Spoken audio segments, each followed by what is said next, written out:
What is one of the biggest sports betting myths that you've heard of? Well, that's what I'm going to go over with you guys in this video, all right? I'm going to break down one of the biggest sports betting myths that are out there. Now, if you guys want to learn more about the sports betting industry and how you can actually make money in this industry, make sure you guys go and click the link down below. Welcome back, guys. For those that are new around here, I'm Frank with Linemaker Sports, and this channel is dedicated to making you a more profitable sports bettor. Now, let's get into it. Without further ado, what is one of the biggest sports betting myths that are out there? All right, so one of the biggest sports betting myths out there is you have to bet minus 110 plays to be able to be profitable. How many people have told you that? How many times have you seen that? I don't bet this certain play. I don't bet this because it's too much juice. The odds are too high. I'm not going to make money on it. How many times have you seen this? You probably heard this day in and day out all over the place, that you need to bet minus 110 plays to even have a shot at turning a profit. I'm here to tell you guys that is fiction. You do not need minus 110 plays all the time to be able to be profitable in sports betting. Now, the reason behind this is because if you just do minus 110 plays, you're pretty much limiting your choices of bets of what you're going to be able to do. Let's just say baseball and hockey, for example, you rarely are ever going to get minus 110 plays on the money line. Rarely you'll ever get that. So if you only play minus 110 plays, guess what? Now you're just stuck to doing basically the totals probably in that, because that's pretty much the only thing you're going to get minus 110 on. So you don't want to limit yourself, because limiting yourself to the amount of plays that you can look at or you can choose from is just a recipe for you to end up losing, and is a tactic for the sports books to be able to make you bet on stuff that you actually don't want to bet on. And the reason behind that is because you're getting better odds on it. So those are what they call sucker bets. And as you guys can see right here, what a same game parlay is what is touted throughout a lot of these sports betting industries right now. They give you great odds, but it's a horrible shot at actually winning those. It's a mental game that they like to play with you, just like they make you think that, okay, if a game is plus 100, guess what? You should go bet it just because it's plus 100. No, that's not the aspect behind it. Just because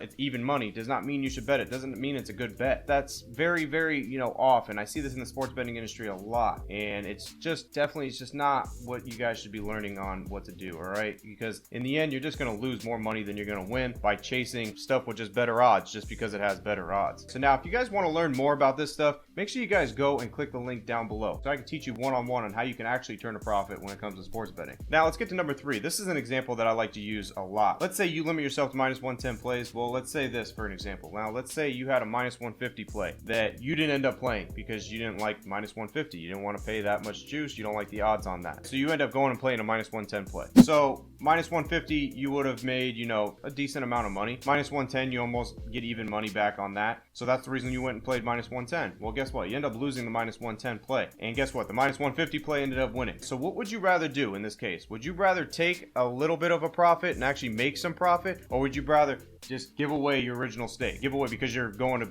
bet a minus 110 play because you think there's value with that, so you'd rather just go and play that. Would you rather get a little bit of money, or would you rather just give away what you were going to bet? That is what I want you guys to think next time you are looking at your odds and you're looking down a sheet of sports betting and you're thinking, I got to stick to just minus 110 plays because if I don't, I'm not going to be a winner long term. The sports books want you to believe that. So when you believe that, you're going to end up losing and you're going to end up donating more money to them. Next time you guys are looking, just put it in your head. Do I really need to play minus 110? You know what? Maybe I could play a little bit more of a juicier odds. Because even in the long term, if you're winning, that's what you got to do. You have to win. Either or, you got to win. Minus 110 or minus 150 or minus 200, you still need to win the bet. So it doesn't matter. Over the long term, as long as you're winning more than you're losing, then you're going to be able to turn a profit. All right, guys. So hopefully you enjoyed that video. And if you guys want to work with me one-on-one, make sure you guys go and click the link down below. All right, guys, as always, I'm Frank with Linemaker Sports. I'll see you guys in the next video. Till then, I'm out.